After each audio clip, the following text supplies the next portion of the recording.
हमने ये कहा कि हम कांग्रेस और बीजेपी को छोड़कर किसी से भी अलायंस करने के लिए तैयार है। तो सुनिए, तो एबीपी के चैनल पर एक मशहूर जर्नलिस्ट है पंकज साहब ने अखिलेश से पूछा कि आप ओवैसी से समझौता क्यों नहीं कर लेते, तो अखिलेश ने जवाब दिया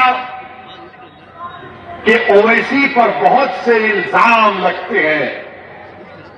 अखिलेश साहब, इल्जाम तो हम पर ही लगता है ना, आप पर तो कुछ नहीं लगता। रिवर फ्रंट आप बनाए, आप पर कोई इल्जाम नहीं। लखनऊ से कानपुर रोड आप बनाए, आप पर कोई इल्जाम नहीं।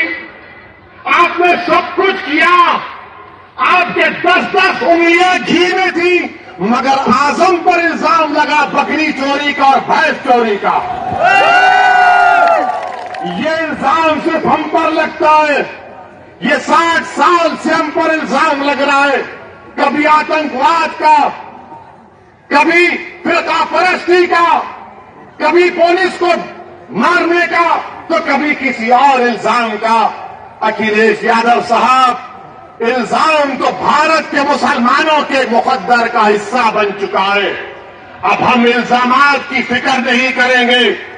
सुन लो अखिलेश यादव, मुझे तुमसे कोई सर्टिफिकेट की जरूरत नहीं है।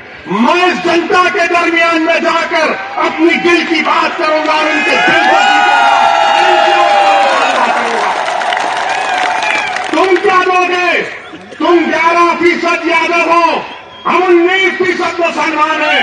अगर तुम मुख्यमंत्री बने और जनाब मुलायम सिंह बने तो मुसलमानों की वोट की खैरात से बने। तुम याद रखो इस बात। हम पर इल्जाम